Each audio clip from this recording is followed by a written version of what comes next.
والصلاة والسلام على سید المرسلین و خاتم النبیین سیدنا و مولانا محمد وعلى آلہ واصحابہ اجمعین، اما بعد فاعوذ باللہ من الشیطان الرجیم، بسم اللہ الرحمن الرحیم۔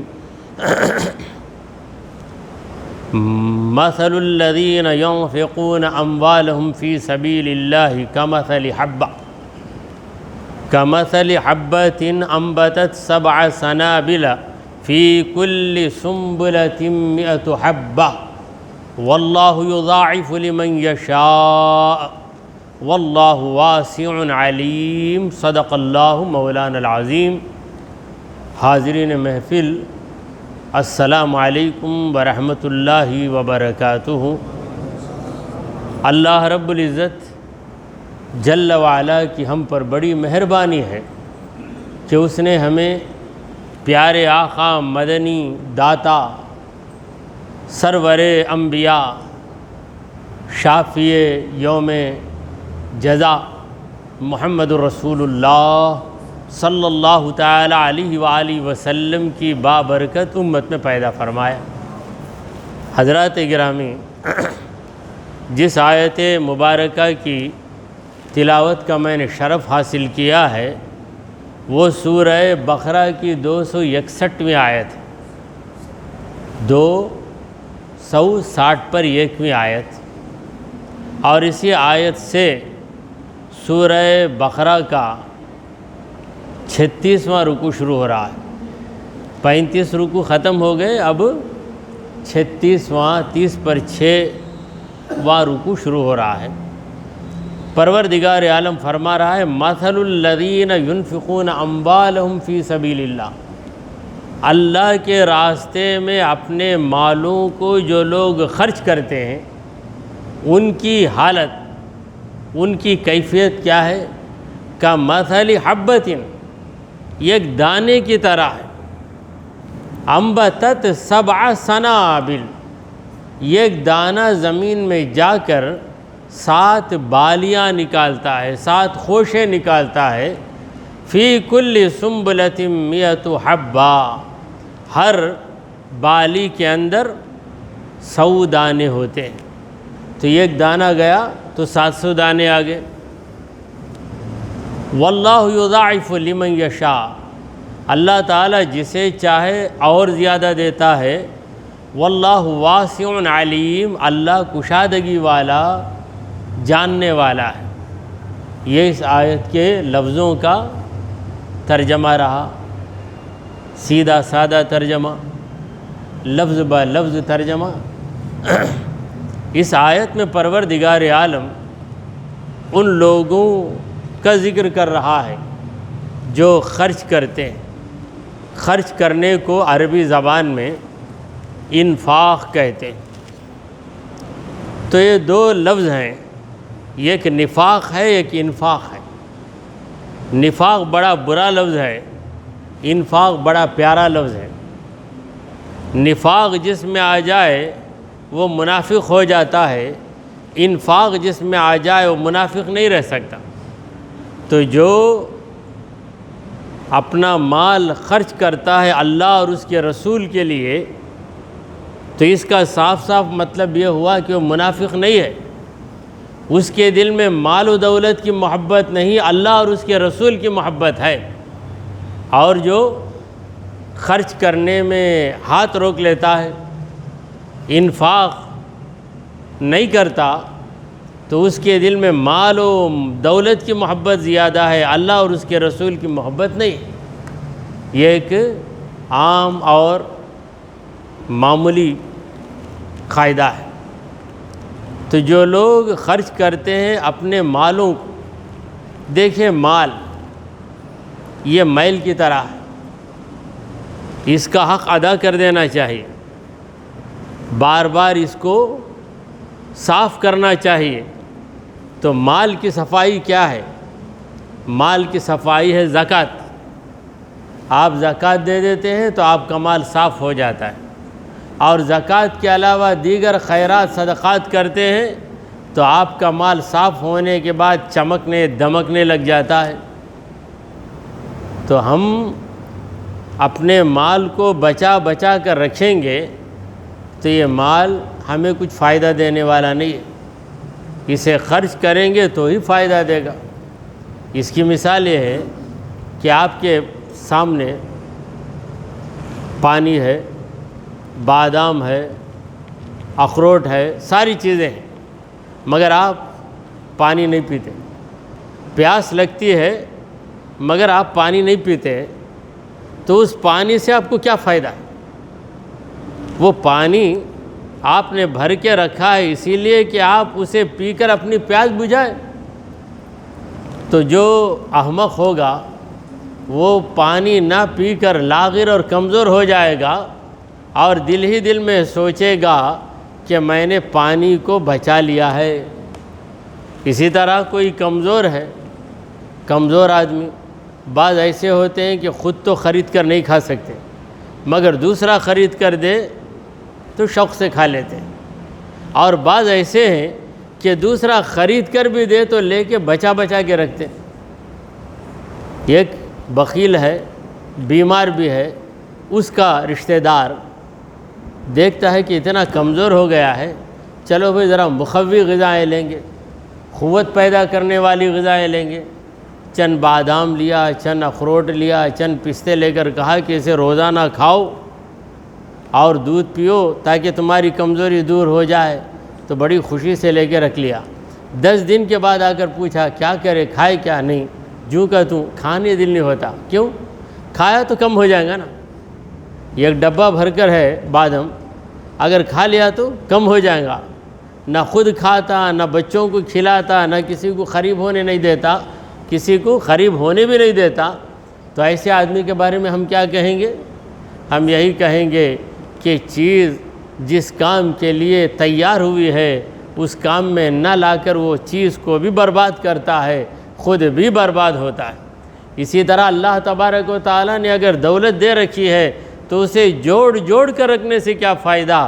خرچ کرتے جاؤ اور اللہ سے اجر و ثواب حاصل کرتے جاؤ۔ یہ ایک حدیث قدسی ہے، اللہ تعالیٰ فرماتا ہے یا ابن آدم انفق علیک، اے آدم کے بیٹے تو خرچ کر، میں تجھ پہ خرچ کروں گا۔ اس حدیث پہ ذرا غور کیجئے، صحیح بخاری کی حدیث ہے، حدیث قدسی ہے۔ حدیث قدسی کا مطلب تو آپ جانتے ہی ہیں، جس حدیث میں سرکار دو عالم صلی اللہ علیہ وسلم اللہ کے قول کو روایت کریں، اللہ کہہ رہا ہے تو اللہ کہتا ہے یا ابن آدم انفق علیک، اے آدم کے بیٹے، یعنی اے انسان، ہم میں سے ہر ایک آدم کا بیٹا ہے، کسی کو اس بات سے انکار نہیں ہے، ہر ایک آدم کا بیٹا ہے، ہر انسان آدم کا بیٹا ہے۔ مگر وہ ڈاروین ایک تھا پاگل، اس نے کہا کہ آدمی پہلے بندر تھا، بندر ترقی کرتے کرتے انسان بن گیا، اسے کہتے ہیں ڈاروین کی تھیوری۔ یہ جو تھیوری ہے، یہ نظریہ، اردو میں اسے کہتے ہیں نظریہ، ڈاروین کی تھیوری بالکل الٹا نظریہ ہے۔ اس نے کیسی گالی دی ہے ہم کو معلوم، یعنی تمہارے باپ دادا جو پرانے زمانے میں تھے سب بندراں تھے، انہوں سدھر کر تم انسان بن کے پیدا ہوئے، بول رہا۔ یہ کیسی بڑی توہین ہے، دنیا کے تمام لوگوں کی توہین ہے۔ مگر قرآن کہتا ہے نہیں نہیں، تم میرے خلیفے کے بیٹے ہو، میں نے آدم کو پیدا کیا تو کہا انی جاعل فی الارض خلیفہ، میں آدم کو زمین میں خلیفہ بنانے والا ہوں، تم میرے پیغمبر کے بیٹے ہو، تم اولاد پیغمبر ہو۔ ثم اجتباہ ربہ فہدی، پھر اللہ نے آدم علیہ السلام کو چن لیا اور نبی بنا دیا۔ تو ہم سب کے سب اولاد پیغمبر ہیں، مگر آدم علیہ السلام کی اولاد، پیغمبر سے مراد آدم علیہ السلام۔ تو اللہ تبارک و تعالی انسان سے کہتا ہے کہ اے آدم کے بیٹے انفق، تو خرچ کر، تو خرچ کر، جتنی تیری طاقت ہے اتنا خرچ کر، انفق علیک، میں تجھ پہ خرچ کروں گا، میرے پاس تو کمی نہیں ہے، میرے پاس تو کوئی رکاوٹ نہیں ہے، تو خرچ کر، میں تجھ پہ خرچ کروں گا۔ اسی لیے بزرگوں نے کہا کہ کوئی غریبوں کی مدد کر کے، ضرورت پہ خرچ کر کے، کسی کو کھلانے پہ خرچ کر کے غریب نہیں ہوا اور ذلیل بھی نہیں ہوا۔ کون ذلیل ہوتا ہے؟ جو شانداری کے لیے خرچ کرتا ہے اور بیکار کاموں میں، ناجائز کاموں میں خرچ کرتا ہے، اسی کا پیسہ بیکار بھی جاتا ہے اور نحوست بھی اسے لپیٹ لیتی ہے۔ مگر جو اچھے مقصد کے لیے خرچ کرتا ہے وہ کبھی کنگال نہیں ہوتا، کبھی ذلیل و خوار نہیں ہوتا۔ ایک بار ایک بزرگ کے پاس ایک شخص پہنچ گیا، وہ بزرگ بہت زیادہ پکا کر کھلا رہے تھے لوگوں کو، لنگر چل رہا تھا۔ بزرگان دین کا لنگر ہی عام خاص ہوتا ہے، یعنی عام آدمی بھی آ سکتا ہے، خاص آدمی بھی آ سکتا ہے، ایوری بڑی اس پرمٹڈ، ہر ایک کو اجازت ہے وہاں پر۔ تو ایک صاحب نے بزرگ سے مل کر کہا لا خیر فی اسراف، اسراف میں کوئی بھلائی نہیں ہے، تم اسراف کر رہے ہو۔ تو انہوں نے جواب دیا لا اسراف فی خیر، بھلائی کے کام میں خرچ کرنا اسراف ہی نہیں ہے، بھلائی کے کام میں خرچ کرنا اسراف نہیں ہے، غلط کاموں میں خرچ کرنا واقعی وہ اسراف۔ تو بات خرچ کرنے کی چل رہی ہے۔ دیکھیے کنجوسی کی علامت کیا ہے؟ بعض بزرگوں نے کنجوسی کی ایک علامت بتائی ہے، اس کے ذریعے ہم خود کو ٹیسٹ کر سکتے ہیں کہ ہم کنجوس ہیں یا نہیں ہیں، خود ہمارا امتحان ہم لے سکتے ہیں۔ اللہ کی راہ میں خرچ کرنے کے بعد دل میں دکھ آئے، کیوں میں خرچ کیا، ایک ملال پیدا ہوا تو سمجھو کہ تم بخیل ہو۔ خرچ کرنے کے بعد دل میں خوشی ہے تو سمجھو کہ اللہ نے تمہیں کنجوسی کی بلا سے بچا لیا، اللہ نے تمہارے دل کو کنجوسی سے محفوظ کر لیا۔ یہ ایک ٹیسٹ کرنا ہے تو خرچ کرنے کے بعد اپنے دل کو دیکھو کہ دل کیا بول رہا ہے۔ تو جو لوگ خرچ کرتے ہیں ان کو ثواب کیسا ملے گا؟ پروردگار عالم نے ایک ایسی مثال بتائی جسے ہر انسان جانتا بھی ہے، پہچانتا بھی ہے، دیکھتا بھی ہے۔ اللہ نے کہا کہ دیکھ اے انسان، میری قدرت کو دیکھ، تو یہ کہ دانہ زمین میں بو دیتا ہے، یہ دانہ جا کر نکلتا ہے تو 7 بالیاں بن کر نکلتا ہے، بالی خوشہ، جسے عربی میں کون کہتے ہیں، تو نکلتا ہے 7 جسے انگریزی میں کون کہتے ہیں، عربی میں تو سنبلہ کہتے ہیں۔ تو 7 بالیاں نکلتی ہیں ایک دانے سے، اور ہر بالی کے اندر کتنے دانے ہوتے ہیں؟ فی کل سنبلہ، ہر بالی کے اندر 100 حبہ، 100 دانے ہوتے ہیں۔ تو 7 بالیوں کو 100 سے ضرب دو تو کیا ہو گیا؟ 700۔ یہ گیا 700 آیا، کتنے بڑھ گئے؟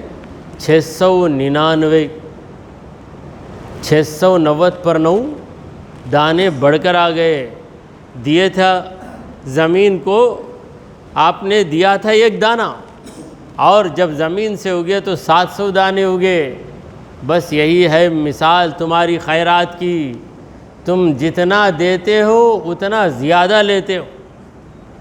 پھر پروردگار نے کہا کہ یہ تحدید نہیں ہے، یعنی لمٹ نہیں ہے کہ ایک دانے پر 700 دانے جس طرح یہاں ملتے ہیں اسی طرح تمہاری خیرات پر 700 گنا بڑھ کر ہی اجر دوں گا، اس سے زیادہ اجر نہیں دوں گا۔ یہ مطلب نہیں ہے واللہ یضاعف، اللہ زیادہ کرتا ہے،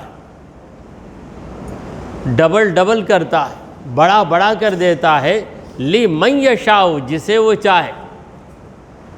وہ چاہے دیتا ہے۔ اور اللہ کی رحمت کا قاعدہ ہے کہ بندہ کرے ایک عمل، پروردگار اسے 10 عمل کا اجر دیتا ہے، یہ اس کا قاعدہ۔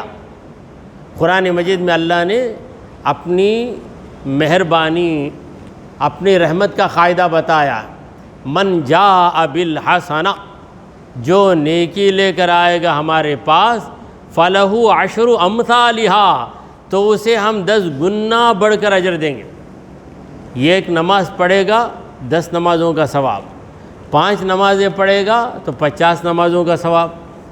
سرکار دو عالم صلی اللہ علیہ وسلم جب اللہ تبارک و تعالیٰ سے نمازوں کی تعداد گھٹا کر 50 سے 5 بنا دیتے ہیں، جب 5 نمازیں فرض ہوتی ہیں، شروع میں تو 50 فرض ہوئی تھی، پھر موسیٰ علیہ السلام کے کہنے پر سرکار دو عالم صلی اللہ علیہ وسلم اللہ کی بارگاہ میں جاتے رہے اور اللہ تعالیٰ نمازیں گھٹاتا رہا، 5 نمازیں، 50 سے 45، 45 سے 40، 40 سے 35، 35 سے 30، 30 سے 25، 25 سے 20، 20 سے 15، 15 سے 10، 10 سے 5۔ جب 5 نمازیں ہو گئیں تو اللہ نے کہا کہ اے محبوب تمہاری گزارش بھی منظور، اور ہم نے یہ طے کر دیا کہ 50 نمازوں کا ثواب آپ کی امت کو دیں گے، وہ بھی برقرار۔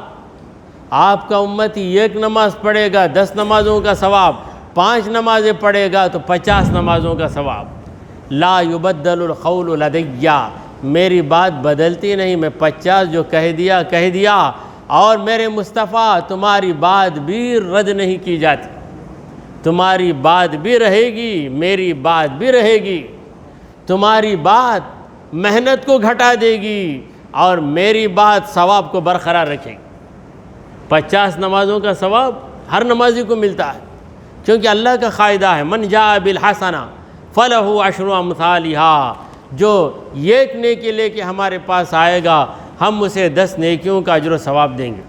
واللہ واسع علیم، اللہ کشادگی والا ہے۔ واسع اللہ کا نام ہے جس کا معنی ہے کشادگی کرنے والا، پھیلانے والا۔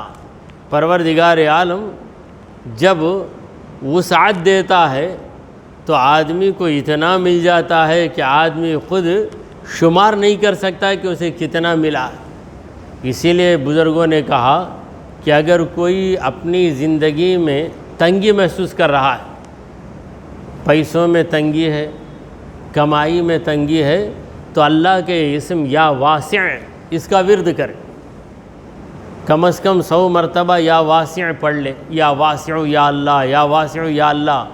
اس کی زندگی میں کشادگی آ جائے گی، اس کی کمائی میں کشادگی آ جائے گی، کیونکہ اللہ کے ہر نام میں اثر ہے، جیسا معنی ہے ویسا اثر ضرور ہوتا ہے۔ اللہ کو آپ یا رحیم یا رحیم 100 بار پکارو، کیا اللہ آپ پہ رحم نہیں کرے گا؟ بندہ پکارے اور خدا رحم نہ کرے، کیا ایسا ہو سکتا ہے؟ اس کا تو فرمان ہے، وہ فرماتا ہے اجیب دعوت الداعی اذا دعانی، جب بھی بلانے والا مجھے بلاتا ہے میں اس کے بلانے کا جواب دیتا ہوں۔ کوئی پکارتا ہے تو پکارنے کا میں جواب دیتا ہوں۔ واسع، اللہ کشادگی والا ہے، اسی لیے دینے میں اللہ کمی نہیں کرتا، جتنا تمہیں دینا ہے اس سے بڑھ کر ہی وہ تمہیں دیتا ہے۔ علیم، وہ علم رکھتا ہے، جانتا ہے تمہاری نیت کیا ہے، وہ بھی جانتا ہے۔ اگر تمہاری نیت میں ہے خطرہ تو جھولی میں پڑے گا پھترا، یہ تو مشہور کہاوت ہے۔ اگر نیت ہی صحیح نہیں تو اجر و ثواب کیسے ملے گا؟ سرکار دو عالم صلی اللہ علیہ وسلم نے فرمایا کہ انما الاعمال بالنیات، بے شک اعمال کا دار و مدار نیت پر ہے، نیت پر ہے۔ ایک بزرگ کسی گھر میں گئے، گھر میں روشن دان لگا ہوا تھا۔ یہ روشن دان ہوا روشنی آنے کے لیے اکثر گھروں میں لگایا جاتا تھا، یعنی اوپر کے حصے میں ایک کھڑکی۔ تو بزرگ نے کہا کہ یہ روشن دان تم نے کیوں لگایا؟ تو صاحب خانہ یعنی گھر کا جو مالک تھا وہ کہا تاکہ اس میں سے ہوا آ جائے۔ کہا بہت اچھی بات ہے، ہوا ضرور آئے گی، روشنی ضرور آئے گی، اگر تم یہ بھی نیت کر لیتے کہ اس روشن دان کے ذریعے اذان کی آواز آئے گی تو تمہیں ثواب مل جاتا۔ تو نیت کر لو، نیت پر اجر و ثواب کا دار و مدار ہے۔ انما الاعمال بالنیات، یقیناً اعمال نیتوں پر موقوف ہیں۔ تو یہ آیت ختم ہوئی، پھر دوسری آیت شروع ہو رہی ہے، الذین ینفقون اموالہم فی سبیل اللہ، جو لوگ اپنا مال اللہ کی راہ میں خرچ کرتے ہیں۔ تو یہ فی سبیل اللہ کی جو کنڈیشن ہے، جو شرط ہے، اس پہ ہم غور کریں۔ جب ہم خرچ کریں اللہ کے راستے میں تو ہمارا مقصد کیا ہو؟ اللہ ہم سے راضی رہے، لوگ راضی رہیں یا نہ رہیں، لوگ ہماری خیرات کی قدر کریں یا نہ کریں، اللہ تعالیٰ اگر راضی ہے تو یہی بس ہے، وہی ہمارا مقصد ہے۔ تو جو لوگ اپنا مال اللہ کی راہ میں خرچ کرتے ہیں، ثم لا یتبعون ما انفقوا منا، پھر خرچ کر دینے کے بعد احسان نہیں جتاتے، ولا اذن، اور دکھ بھی نہیں دیتے۔ بعض لوگوں کی عادت ہے کہ احسان تو کریں گے لیکن جب تک جتائیں گے نہیں انہیں سکون نہیں ملے گا۔ 10 روپے بھی دے دیں گے تو موقع کے انتظار میں رہیں گے، جب 4 لوگ جمع ہوں گے تب بولیں گے وہ ٹائم پر تم پریشان ہو کر آئے، میں 10 روپے دیا نہیں تم کو، میں 10 روپے دیا نہیں، ہاؤ بھائی دیے۔ جب تک وہ نہیں بولتا تب تک اس کو جتائیں گے۔ مصیبت کے وقت کسی کے کام آ جائیں، یا اور بات ہے کہ جس کی آپ نے مدد کی وہ آپ کا شکر گزار رہے، یہ اس کا حصہ، یہ اس کا ڈپارٹمنٹ ہے، مگر آپ کو کیا کرنا چاہیے؟ دے دینے کے بعد اللہ سے امید رکھنا۔ تو پروردگار کہتا ہے کہ صحیح خیرات کرنے والے وہ ہیں جو خیرات کرنے کے بعد یہ احسان نہیں جتاتے، لا یتبعون ما انفقوا، جو بھی انہوں نے خرچ کیا ہے اس خرچ کرنے کے بعد منن، احسان نہیں جتاتے، ولا اذن، اور دکھ بھی نہیں دیتے، کیونکہ یہ احسان آپ جتاتے ہیں آپ کا دل تو خوش ہو جاتا ہے، مگر جس پر احسان جتاتے اس کے دل کو بڑا دکھ ہوتا۔ ضرورت پہ میں آ کے لیا، اب 4 لوگوں میں میری تنگی کا اعلان کر رہا ہے، میری ضرورت کو سر عام کر رہا ہے، اگر نہیں بولتا تو کیا تھا؟ 10-20 روپے دے کے 10-20 آدمیوں کو سنا رہا ہے۔ تو احسان جتانے کی عادت اتنی بری ہے کہ انسان میں احسان جتانے کی عادت جب ترقی کرتی ہے تو جھوٹ بولنے کی عادت بھی آ جاتی ہے۔ احسان کیے بغیر جتانے لگے گا کہ میں احسان کیا، میں وہ دیا، میں یہ دیا۔ تو خیرات کو اگر بچانا ہے تو یہ احسان جتانے سے پرہیز کرنا چاہیے۔ ہر چیز کا ایک وائرس ہے، آپ کے کمپیوٹر میں بھی وائرس آ جاتا ہے، آپ کے موبائل میں بھی وائرس آ جاتا ہے، اور آپ کے گھر میں بھی دیمک لگ جاتی ہے۔ تو جب دیمک لگتی ہے، وائرس آ جاتا ہے، تو نتیجہ کیا ہوتا ہے؟ نتیجہ یہ ہوتا ہے کہ وہ چیز برباد ہو جاتی ہے۔ اسی طرح خیرات کرنے کے بعد آپ احسان جتاؤ تو آپ کی خیرات کیا ہوگی؟ برباد ہو جائے گی۔ ایک حدیث ہے، من بمعروفہ فقد افسدہ، جس نے احسان کر کے جتایا اپنے ہی ہاتھوں سے احسان کو اس نے برباد کیا۔ اب قیامت کے دن وہ سوچے گا کہ میں فلاں آدمی پہ احسان کیا ہوں، مگر دفتر اعمال دیکھے گا تو خالی، وہ خیرات کا ذکر ہی نہیں۔ کیوں نہیں؟ تو ہی مٹا دیا نا۔ کیسے مٹایا؟ تو احسان جتایا تو وہ نیکی مٹ گئی تیری، احسان جتاتے ہی وہ نیکی مٹ گئی۔ میں اتنا کیا نہ کیا کر کے زبان بند کر کے رکھنا نا، زبان بند نہیں کیا تو بات ختم ہو گئی، تیری خیرات بیکار ہو گئی۔ تو پروردگار نے کہا کہ جو لوگ خیرات کرتے ہیں مگر خیرات کے بعد احسان نہیں جتاتے اور کسی کو اذیت بھی نہیں دیتے، تو یہ احسان جتانا، اذیت دینا، دونوں کو اللہ نے جوڑ دیا۔ بہت سے لوگ شرمندہ رہتے ہیں، شرم کی وجہ سے کسی کو پر ظاہر کرنا نہیں چاہتے کہ میں ضرورت مند تھا۔ تو ایسے لوگوں کو اگر پوشیدہ طور پر آپ دے دیتے ہیں تو وہ جانتا ہے، آپ جانتے ہیں، جس کو آپ نے دیا وہ تو ضرور جانتا ہے۔ اللہ کے نیک بندے ایسے بھی تھے کہ جس کی مدد کرتے اسے خود پتہ نہیں ہوتا کہ کون ان کی مدد کیا۔ امام اعظم ابو حنیفہ رحمۃ اللہ علیہ کے انتقال کے بعد بعض بیوہ عورتوں نے غریب جہاں کوئی ان کا پرسان حال یا ان پر خرچ کرنے والا نہیں تھا، ان گھروں کو برابر ماہانہ ریشن آ جاتا، گیہوں کی ایک بوری آ جاتی اور جو ضروری چیزیں ہیں گھر میں برابر آ جاتی، لیکن کون دیتا معلوم نہیں، کوئی لاتا رکھ کر، کون بھائی تم نہیں بھائی رکھ لو بول کے جاتے رہتا۔ امام اعظم ابو حنیفہ رحمۃ اللہ علیہ کا جب انتقال ہوا تو دوسرے مہینے سے وہ آنا بند ہو گیا۔ کیسے بند ہوا؟ نہیں آ رہا ہے نا، جو اتنے دن بھیجتا تھا اب نہیں بھیج رہا ہے۔ کون نہیں بھیج رہا ہے؟ ارے جو بھیجنے والا تھا وہ دنیا سے رخصت ہو گیا۔ تب لوگوں کو پتہ چلا کہ خیرات کرنے والا انسان کوئی نہیں تھا، وہ امام ابو حنیفہ رحمۃ اللہ علیہ۔ تو ایسی خیرات کرنے والے بھی ہمارے بزرگ گزرے ہیں کہ ان کی خیرات ان کی زندگی میں اتنی پوشیدہ رہتی ہے کہ ہر مہینہ ان کی خیرات کھانے والا بے خبر ہے کہ ان کو دینے والا کون ہے۔ جب انتقال ہو گیا تب چرچا ہوا کہ تیرے گھر بھی نہیں آیا، میرے گھر بھی نہیں آیا، اس کے گھر بھی نہیں آیا، کیوں نہیں آیا؟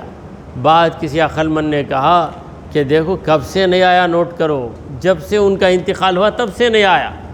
تو اتنے پوشیدہ طریقے سے اپنے خادموں کو رکھ کر وہ کام لیتے تھے کہ یہ جانا پہنچانا، مگر کسی کے سامنے اس کا ذکر ہی نہیں کرنا۔ اور بعض لوگوں کو خواہ یہ وہم ہو گیا کہ شاید وہ مالدار بھیجتا ہوگا، وہ کروڑ پتی بھیجتا ہوگا، یا بادشاہ بھیجتا ہوگا، یا سرکاری آدمی بھیجتا ہوگا، یہ سارے خیالات، مگر سارے خیالات دفع ہو گئے جب حقیقت سامنے آ گئی۔ تو خیرات کرنے کے بعد احسان نہیں جتاتے اور دکھ نہیں دیتے۔